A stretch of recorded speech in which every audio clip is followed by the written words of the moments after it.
نبی اللہ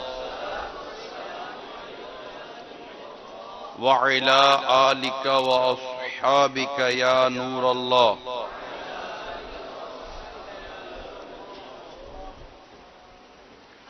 فرمان مصطفیٰ صلی اللہ تعالی علیہ وآلہ وسلم ہے،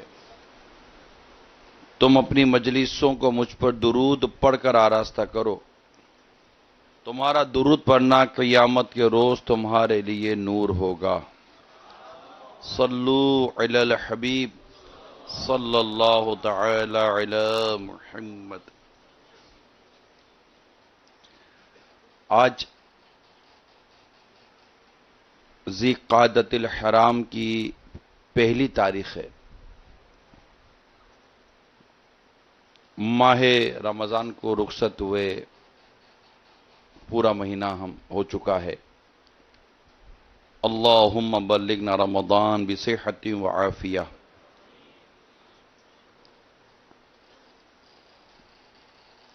اللہ کی رضا کے لیے نیت کر لیں کہ اول تاخیر بیان میں شریک رہوں گا۔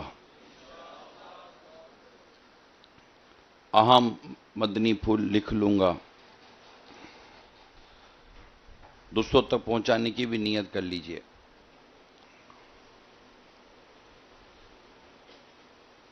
دورہ حدیث شریف جو باب المدینہ کراچی میں واقع ہے، الحمدللہ اس میں حاضر ہو کر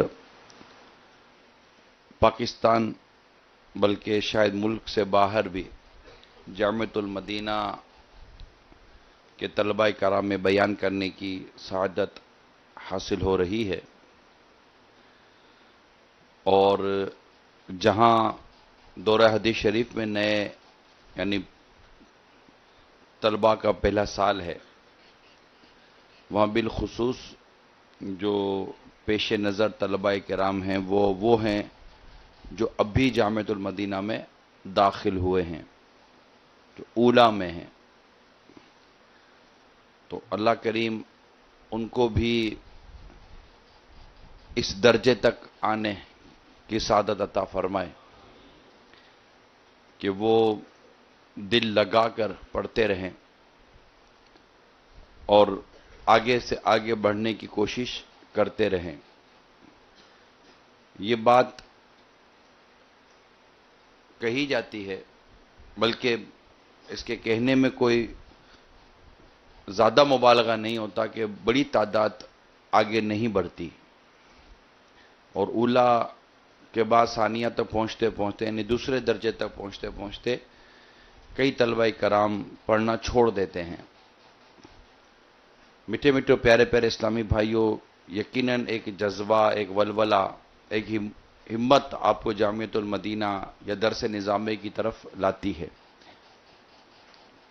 اچھی اچھی نیتیں آپ کرتے ہوں گے، آپ کے گھر والے اس معاملے میں آپ کے ساتھ تعاون کرتے ہوں گے، اور بڑے ارمانوں اور بڑی امیدوں کے ساتھ آپ کو داخلہ دلایا بھی ہوگا اور آپ نے داخلہ بھی لیا ہوگا۔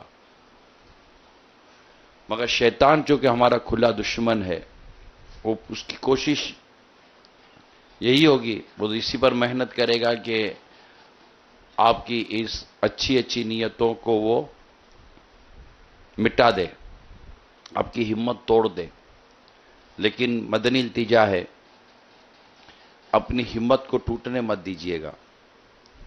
اس کے لیے اپنے کچھ مقاصد کا تعین بہت ضروری ہے، کازز کا تعین بہت ضروری ہے، پھر ہمت اور حوصلے کا بلند ہونا بھی بہت ضروری ہوتا ہے۔ چاہے آپ اولیٰ میں ہیں، ثانیہ میں ہیں، یا اس کے آگے کے درجوں میں ہیں، حتیٰ کہ آپ دورہ حدیث شریف میں بھی پہنچے ہوں، لیکن کوز، مقصد، گول سیٹنگ جس کو کہتے ہیں، اس کا آپ کے سامنے ہونا بہت ضروری ہے کہ آپ پہنچنا کہاں چاہتے ہیں۔ آج سے ہی اپنے گول سیٹنگ یعنی کہ اپنے مقصد کے تعین کو اپنے ذہن میں بٹھا لیں۔ اول تو درس نظامی یا یہ عالم کورس جس کو آپ کہتے ہیں، اس کا جو بنیادی مقصد ہے وہ معرفت الہی ہی ہے، کہ اللہ تبارک و تعالیٰ کی پہچان حاصل کرنا۔ پھر ثواب حاصل کرنے کے لیے پڑھنا، عالم بننے کے لیے اس طرح پڑھنا کہ مجھ پر جاہل کا لیبل نہ رہ گئے. میں ایک مسلمان ہوں، میں جاہل بن کر نہیں جینا چاہتا، میں ایک عالم بن کے جینا چاہتا ہوں. اور عالم بھی وہ جس کو اللہ تعالیٰ پسند فرمائے، اور جن علماء کی قرآن و حدیث میں تعریف کی گئی ہے، میں ان تعریفات کے مطابق اپنے آپ کو ڈھالنا چاہتا ہوں، اس طرح علم دین حاصل کرنا چاہتا ہوں. یہ عظیم مقاصد اپنے پیش نظر رکھیں کہ میں اس طرح پڑھنا چاہتا ہوں. پھر ایک بنیادی مقصد جو میری موٹی عقل میں آتا ہے وہ ہے اصلاح امت کے لیے میں پڑھنا چاہتا ہوں. ایک تو اپنی اصلاح کہ میں عالم بنوں، نیک عالم بنوں، پرہیزگار بنوں، متقی بنوں، اور جس کی قرآن و حدیث میں تعریف کی گئی کہ بے شک اللہ سے وہی ڈرتے جو علم والے ہیں، اور جن کے لیے فرشتے اپنے پر بچھا دیتے ہیں، اور سمندر کی مچھلیاں جن کے لیے استغفار کرتی ہیں، سوراخ میں چونٹیاں جن کے لیے استغفار کرتی ہیں. ان علماء کی فہرستوں میں، ان طلباء کرام کی فہرستوں میں اپنا نام لکھوانا چاہتا ہوں. تو یہ ایک تو بہت ضروری ہے. اور پھر اللہ کی رضا کے لیے پڑھنا چاہتا ہوں تاکہ مجھے ثواب ملے، میرا رب میری اس کوشش کو، میرا رب میری سعی کو قبول فرمائے. یہ بہت ضروری ہے. یعنی ہم 8-8 10-10 سال پڑھیں اور 20-20 سال تک ہم پڑھیں، اور پھر مرنے کے بعد پتہ چلے گا یہ کچھ کام نہ آیا، معاذ اللہ ثم معاذ اللہ، چوٹ کرنے کے لیے عرض کر رہا ہوں. تو یہ بڑا خسارہ ہے، بڑی نقصان کی بات ہے. رات ہی میں وہ بیان کر تھا ہمارا لائیو، میرے رب کا کلام. تو اس میں چونکہ مطالعہ کر کے گیا تھا سیرات الجنان کی 10ویں جلد میں، سورہ ملک کو میں دیکھ رہا تھا. اس میں بڑی خوبصورت بات لکھی ہے، مجھے بہت پسند آئی، بہت اچھی لگی بات. یوٹیوب کہتے سنتے رہتے ہیں، لیکن ایک بڑے خوبصورت انداز سے، بڑے خوبصورت پیرائے میں وہ بات بیان کی گئی ہے. اور پھر آگے حضرت فضیل بن عیاض رحمۃ اللہ تعالی علیہ کا قول بھی نقل کیا گیا. اور بات کچھ اس طرح کی تھی، جو بیان جو کیا گیا تھا وہ کچھ اس طرح کا تھا کہ جیسے قبولیت کی 2 صورتیں بیان کی گئی تھیں. ایک وہ صورت ایک بیان کی گئی کہ وہ کام اللہ کی رضا کے لیے کیا جائے، اس میں ریاکاری نہ ہو. دوسرا، قبولیت کے لیے وہ کام شریعت کے مطابق کیا جائے. یعنی 2 بہت خوبصورت باتیں. یہ کہنے کو تو یہ باتیں دو جملوں میں کہہ کر نکل گیا، لیکن اپنی نیتوں میں اخلاص پیدا کرنا، یہ بڑے بڑے اولیاء کرام اس معاملے میں مجاہدات اور ریاضتوں کے انبار کھڑے کر کے اپنی نیتوں میں اخلاص پیدا کرنا. ریاکاری ہمارے اعمال میں، ہماری نیتوں، ہمارے اعمال میں، ہماری نیتوں میں اور ہمارے ان افعال میں ریاکاری کا دخل نہ آ جائے. اور اس کے لیے کتنا فوکس ہونا چاہیے. میں بیان کر کے نکل گیا تھا رات کو کہ ہم ریاضتیں اور مجاہدوں کے تذکرے بڑے کرتے ہیں، تصوفی کتابیں پڑھ کے جناب ریاضت و مجاہدے، ریاضت و مجاہدے. تو ریاضت اور مجاہدوں کے اوپر میں ایک چپکلی کو دیکھ رہا تھا جو بڑی تسلی کے ساتھ اور بڑے بالکل چپکی ہوئی ہے. یعنی کہ آنے کا بھی نوٹس نہیں لیا اس نے. میں داخل ہوا اس جگہ میں، اس چپکلی نے میرے آنے کا نوٹس نہیں لیا. میں کھڑا ہو کر چپکلی کو دیکھتا رہا تو نوٹس کیوں نہیں لیا. تو پتا چلا کہ وہ مکھی کو تار کر بیٹھی ہوئی تھی، اور اس مکھی میں اتنی کھوئی ہوئی تھی کہ یہاں مکھی اس کے آئی اور ٹھا کر کے اس نے مکھی کو نگل لیا. آپ کو پتا ہے یہ مکھی نگل لیتی ہے، چپکلی یہ اس کی خوراک ہے، مکھی یہ مکھی نگل لیتی ہے.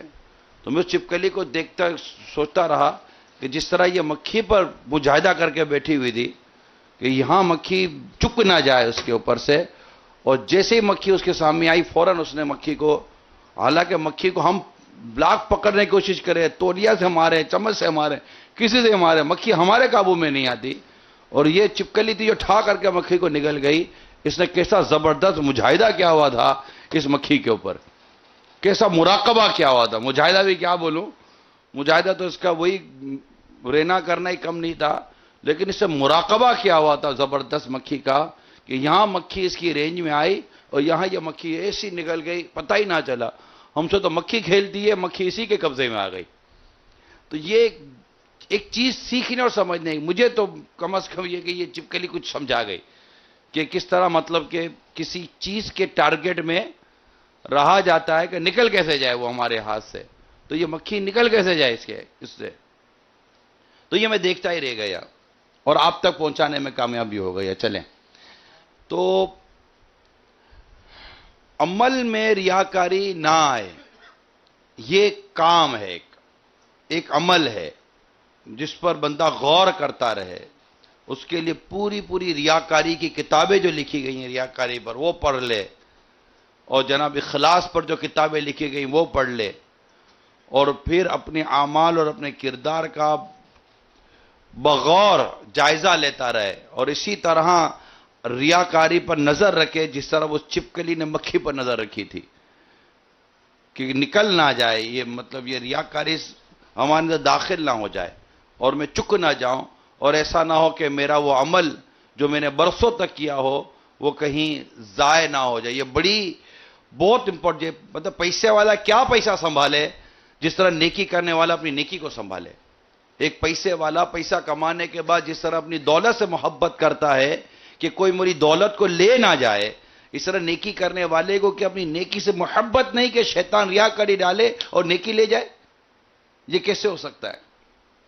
اور میں اس طرح اپنی نیکی کو ضائع ہوتا دیکھتا چلا جاؤں کہ میری نیکی ضائع ہو رہی ہے، کیونکہ مجھے ریاکاری کی نہ تعریف پتہ، نہ ریاکاری کے متعلق مجھے وہ پراپر علم بھی نہیں ہے، اس میں خوش فہمی میں بھی نہیں رہنا چاہیے کہ مجھے ریاکاری کے بارے میں بڑی پتہ ہے۔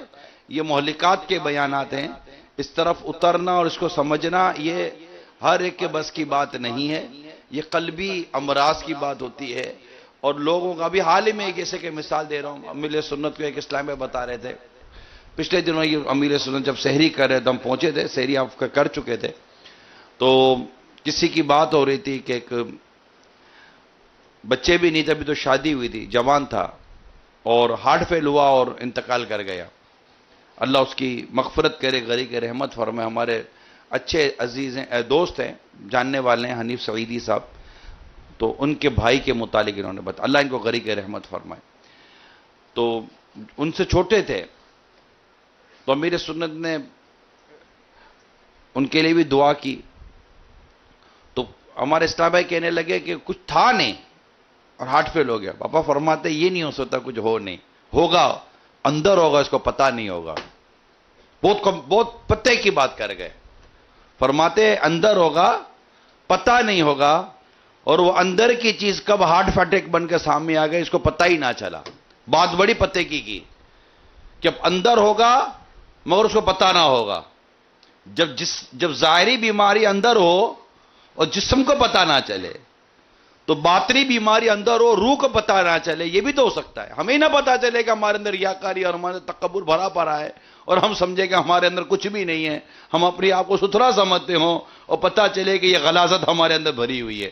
ہماری ناک ایسی تو ہے ہی نہیں نا کہ جو ریاکاری کی بو محسوس کر لے۔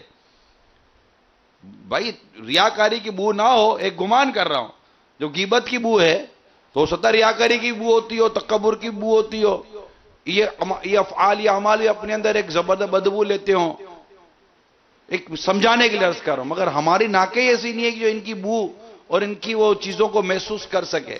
تو پہلی بات جو اس میں لکھی گئی سیرۃ الجنان میں وہ یہ تھی کہ اپنے عمل میں اخلاص ہو، ریاکاری نہ ہو۔ دوسری بات لکھی تھی کہ وہ عمل شریعت کے مطابق ہو، یعنی ایک عمل کیا اخلاص کے ساتھ مگر وہ عمل شریعت کے مطابق نہ کیا تب بھی قبول نہیں ہے، یعنی اس کا روٹ جو تھا، وے آف ورکنگ جو تھی، جو کام کرنے کا جو طریقہ تھا وہ خلاف شرع تھا، سنت سے ہٹ کر تھا، سنت کے مطابق نہ تھا، شریعت کے مطابق نہ تھا، تب بھی قبول نہیں ہے۔ وہ عمل تھا تو شریعت کے مطابق مگر اس میں اخلاص نہ تھا تو بھی قبول نہیں ہے۔ تو قبول ہونے کے لیے دو بڑی مین باتیں بیان کی گئی، بڑے مین مدنی پھول الحمدللہ رات نے پڑھے سیرۃ الجنان میں، کہ وہ یہی ہے کہ قبولیت کے لیے اخلاص، اور پھر وہ عمل ہو عین شریعت و دین کے مطابق، تو انشاءاللہ قبول ہے، اللہ کی رحمت سے قبول ہوگا۔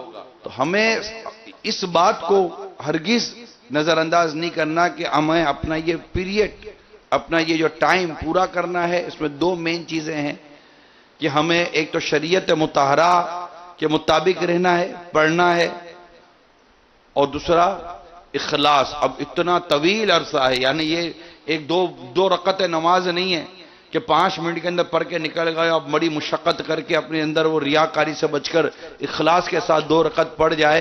اللہ تعالیٰ ایسی 2 رکعت نصیب فرما دے، ایسے سجدے نصیب کر دے کہ بندہ ریاکاری سے بچ کر عین اخلاص کے سانچے میں ڈھل کر اللہ کے حضور 2 رکعتوں کے سجدے کر جائے اور عبادت کر جائے. یہاں تو آپ کا 8-10 سال پر محیط درس نظامی اور عالم بننے کا پورا ایک سفر ہے کہ جس میں ہم نے ریاکاری کو آنے نہیں دینا اور اخلاص کا انبار جمع کرنا ہے. اب آپ غور کریں، یہ راہ حق ہے سنبھل کے چلنا، یہاں ہے منزل قدم قدم پر. اور جب درس نظامی کر بھی چکو تو پھر بھی یہی کہنا کہ کسی کے ہاتھ نے مجھ کو سہارا دے دیا، ورنہ کہاں میں اور کہاں یہ راستے پیچیدہ پیچیدہ. یہ کے ہاتھ نے مجھ کو سہارا دے دیا، ورنہ کسی کے ہاتھ نے مجھ کو سہارا دے دیا، ورنہ کہاں میں اور کہاں یہ راستے پیچیدہ پیچیدہ، کہاں میں اور کہاں یہ راستے پیچیدہ پیچیدہ. پھر اس سفر میں جہاں ہمیں اخلاص حاصل کرنا ہے، وہیں عاجزی اور انکساری کو بھی پانا ہے. ایک منکسر المزاج شخصیت یہ دلوں میں گھر کرتی ہے. متکبر شخص یہ دلوں میں گھر نہیں کر سکتا. یہ بہت واضح بات کر رہا ہوں میں. میرے پیارے آقا مکی مدنی مصطفیٰ صلی اللہ تعالی علیہ وسلم کی عاجزی انکساری کا اللہ تعالی ہمیں صدقہ نصیب فرمائے کہ جتنی انکساری زیادہ ہوگی اپنے افعال، اپنی اعمال، اپنی گفتگو کے ذریعے، اٹھنے بیٹھنے کے ذریعے، جہاں جگہ ملے بیٹھ جائیں، اگر کوئی نام نہ لے تو برا نہ لگے، اور ایسی تمنائیں، ایسے خیالات، ایسا انداز، لوگوں کو حقیر سمجھنا، خود کو اعلیٰ سمجھنا، یعنی یہ تو درجہ با درجہ بات ہوگی نا. دور حدیث شریف والے اس کے آگے کا سوچے، جو اس کے نیچے ہے وہ اس کے نیچے، وہ اس کے وہ نیچے، اور اولا والے کہیں کہ جناب ہم تو ہیں اولا میں، نہیں وہ عوام میں جائیں. وہ یہ نہ سوچے کہ میں تو جناب درس نظامی کر رہا ہوں، تو بنڈل قسم کا آدمی، تو آیا ہی نہیں ہے، کبھی مدرسے کی سیڑھی نہیں چڑھی. ایسی تصورات کے ساتھ جینے کا اپنے کو کوئی فائدہ ہو نہیں سکتا. بالکل انکساری اور عاجزی کے ساتھ انسان درس نظام، کیونکہ جس میں پھل جتنے زیادہ ہوں گے وہ شاخ اتنی جھکی ہوئی ہوگی، جھول کھا رہی ہوگی. اللہ تبارک و تعالی ہمیں حقیقی معنوں میں عاجزی انکساری کی دولت عطا کرے. تکبر سے بچیے گا. تکبر یہ علم کو کھا جائے گا، حسد یہ علم کو کھا جائے گا، غرور یہ علم کو کھا جائے گا. ان چیزوں میں کچھ حاصل نہیں ہے. وقتی طور پر آدمی اپنی بڑی تم تڑاک میں رہتا ہے، لیکن حالات کا ایک ایسی موج، ایسا تھپیڑا آتا ہے کہ بندہ کہیں کا نہیں رہتا. بالکل انکساری، بالکل عاجزی ہمارے وجود کے، بلکہ روئیں روئیں سے ہماری عاجزی انکساری آتی ہو. ایسی عاجزی انکساری ہو کہ ہمیں یہ زبان سے کہنا ہی نہ پڑے کہ عاجز ہوں، بلکہ دنیا کہتی رہے کہ بڑا عاجز انکسار والا منکسر المزاج شخص ہے. اور ہمیں کو پیٹ پیچھے بھی دیکھے تو یہ کہ بڑا منکسر المزاج شخص ہے. ہمیں تو اس کے گھر کے حالات بھی پتہ ہیں. گھر میں بیچارہ سوکھی روٹی کھا لیتا ہے مگر گھر میں جھگڑا کرتا نہیں ہے، خاک نشین ہے. بڑی اس کے اندر ہم کو مشقت کرنی پڑے گی. یہ سارے جو میں آپ سے بیان کر رہا ہوں یہ کہنے کو باتیں ضرور ہیں، مگر اس کے اوپر اس کو اپنی عادتیں بنانا یہ عام سی بات نہیں ہے. میرے میٹھے میٹھے پیارے پیارے اسلامی بھائیوں، اللہ کریم جس کے لیے آسان کر دے، جس کو اللہ تعالیٰ عمل کا جذبہ نصیب فرما دے وہ انشاءاللہ تعالی اس کو پانے میں کامیاب ہو جائے. ورنہ کامیابیاں عموماً انسان کو بڑے تکبر میں لے کر آ جاتے. کامیابیاں کہ میں کامیاب ہو گیا، میں آگے بڑھ گیا، میں یہ ہو گیا، میں وہ ہو گیا، اس پر اپنے رب کی تعریف بیان کرے، اپنے رب کا شکر ادا کرے. میں اس کرم کے کہاں تک قابل، حضور کی بندہ پروری ہے نا. اپنے اندر ایک ایسی چیزیں پیدا کرے. عطا کیا مجھ کو درد الفت، دیکھیں نا یہ بھی ایک شعر ہے نا. عطا کیا مجھ کو درد الفت، کہاں تھی یہ پر خطا کی قسمت. میں اس کرم کے کہاں تک قابل، حضور کی بندہ پروری ہے. کہ یہ سب تمہارا کرم ہے آقا، یہ سب تمہارا کرم ہے آقا، کہ بات اب تک بنی ہوئی ہے. یعنی یہ استقامت بھی جو ہے نا، یہ نبی پاک کی توجہ کا صدقہ ہے. یہ جو استقامت جو ہے نا، جو اولا سے نکل کر ہم یہاں تک پہنچے ہیں، یہ بھی مصطفیٰ صلی اللہ تعالی وسلم کی پیاری پیاری میٹھی میٹھی نگاہ کا صدقہ ہے، جو ہم چلتے چلتے یہاں تک پہنچے. کبھی گرے کبھی اٹھے، کبھی گرے کبھی اٹھے، کبھی چھٹیاں تو پھر کو پکڑ کے لایا، پھر چھٹیاں پھر پکڑ کے لایا، لاتے لاتے یہاں تک پہنچا دیا کہ دور حدیث شریف کے مکتب میں درجے میں بیٹھے ہوئے ہم درس نظامی اور بخاری شریف کی حدیثیں پڑھ رہے ہیں، مسلم شریف کی حدیثیں پڑھ رہے ہیں. اور ہمارے بڑے بڑے استاد آ کر ہمیں حدیثیں سکھا کر، حدیثیں پڑھا کر، حدیثیں سمجھا کر جا رہے ہیں. ہدایہ کی کتابیں ہم نے پار کر لی تو جناب ہم نے قدوری کی کتابیں پار کر لی، ہم نے شرح ملا جامی والی کتابیں ہم نے پار کر لی، بڑے بڑے امتحان پار کر لیے. جناب میں یہاں تک پہنچ گیا، پہنچنے پر بھی یہ کہے کہ میں اس کرم کے کہاں تک قابل، حضور کی بندہ پروری ہے. عطا کیا مجھ کو درد الفت، کہاں تھی یہ پر خطا کی قسمت. میں اس کرم کے کہاں تک قابل، حضور کی بندہ پروری ہے. یہ سب تمہارا کرم ہے آقا. یا رسول اللہ، اے میرے آقا یہ سب تمہارا کرم ہے آقا، کہ بات اب تک بنی ہوئی ہے. عطا کیا مجھ کو درد الفت، کہاں تھی یہ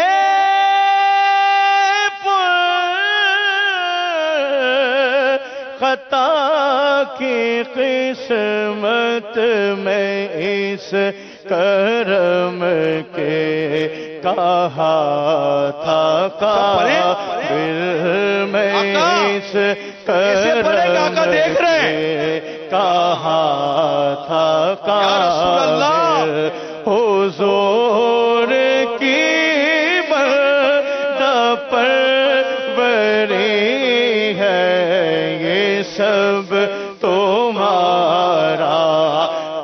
تمہارا کرم ہے آقا، یہ سب تمہارا کرم ہے آقا، کہ بات اب تک بنی ہوئی ہے.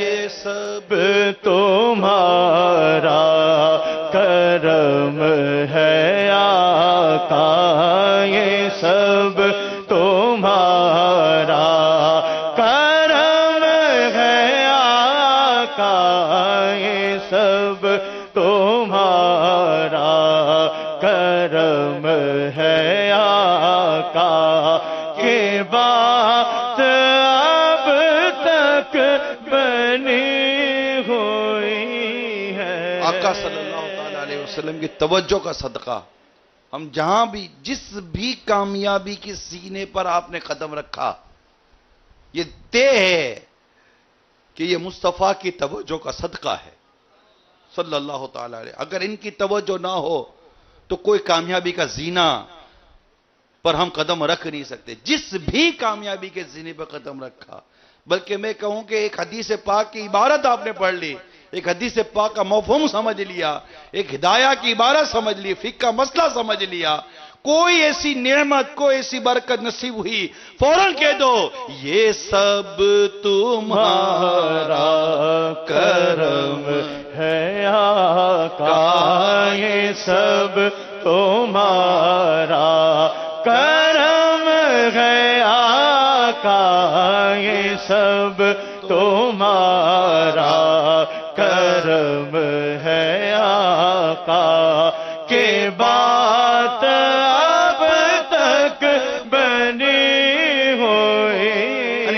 کا دن پورا ہو گیا، کل پھر جامعۃ المدینہ میں آ گئے، یہ کہتے ہوئے داخل ہو جائیں، یہ سب تمہارا کرم ہے آقا، یہ سب تمہارا کرم ہے آقا، کہ بات اب تک بنی ہوئی۔ کتنا لطف آتا ہو کہ نبی پاک کے اس طرف ہماری مطلب وہ توجہ ان کی ہم پر ہو، مطلب ہم ایسے کہاں، لیکن ایک ایک چیز میں ہم یہ کرتے چلے جائیں۔ ایک درجہ پورا ہوا، کتنا 41-45 منٹ کا جو بھی ہو، دوسرا شروع ہوا، فوراً دل سے نکلے، یہ ایک درجہ پورا تو ہو گیا۔ میں کہاں کہ میں یہ ایک درجہ بھی پڑھ لوں، میں گاؤں دیہات گوڑ کے اندر گلی کوچوں میں محلے میں اپنے علاقے میں بیٹھا ہوا تھا، مجھے کیا پتا تھا کہ مجھ پر مصطفیٰ کی ایسی میٹھی نظر ہوگی کہ میں گلیوں سے نکلوں گا اور درس نظامی کرنے داخل ہو جاؤں گا۔ یہ سب تمہارا کرم ہے آقا، یہ سب تمہارا کرم ہے آقا، یہ سب تمہارا کرم ہے آقا، کہ بات اب تک بنی ہوئی ہے۔ باپو کتنے دن ہوئے درجہ شروع ہوئے؟ 6 شوال المکرم کو اولا والو، آج شوال المکرم کا مہینہ نکل گیا اللہ کی رحمت سے، ٹھیک ہے؟ ابھی تقریباً آپ کا سمجھے گا 1 مہینہ نکل گیا، اور آپ ابھی تک اپنے درجوں میں ہو، تو سب مل کر کہو، یہ سب تمہارا کرم ہے آقا، یہ سب تمہارا کرم ہے آقا، کہ بات اب تک بنی ہوئی ہے۔ اسی طرح نبی پاک صلی اللہ تعالی علیہ وآلہ وسلم کی توجہ کا صدقہ لیتے لیتے پڑھتے رہیں گے نا، الحمدللہ جو علم میں جو نورانیت آئے گی، علم میں جو روحانیت آئے گی، اور علم میں جو عشق رسول کے سوتے پھوٹیں گے، پھر جب ممبر و محراب پر بیٹھ کر جب آپ بیان کریں گے، اپنے آپ کو دیکھ کر مقتدیوں سے کہیں گے اور رسول پاک کی بارگاہ میں عرض کریں گے، یہ سب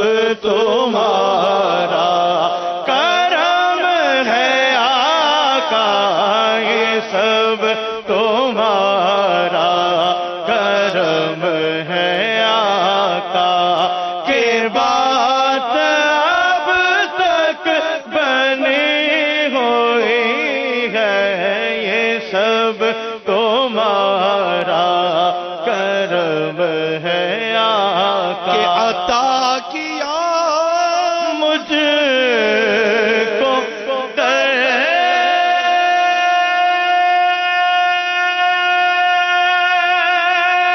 الفت کہا تھی خطا کی قسمت میں اس کرم کے کہا تھا قابل، میں اس کرم کے کہا تھا قابل، میں اس کرم کے کہا تھا قابل، حضور کی بندہ پروری ہے، یہ سب تمہارا کرم ہے آقا، یہ سب تمہارا کرم ہے آقا، کہ بات اب تک بنی ہوئی ہے۔ کرم ہی مصطفیٰ کا ہے صلی اللہ تعالی علیہ وسلم، تو تمہیں تکبر کہاں ہے، غرور کہاں ہے، عجب کہاں ہے، خود پسندی کہاں ہے؟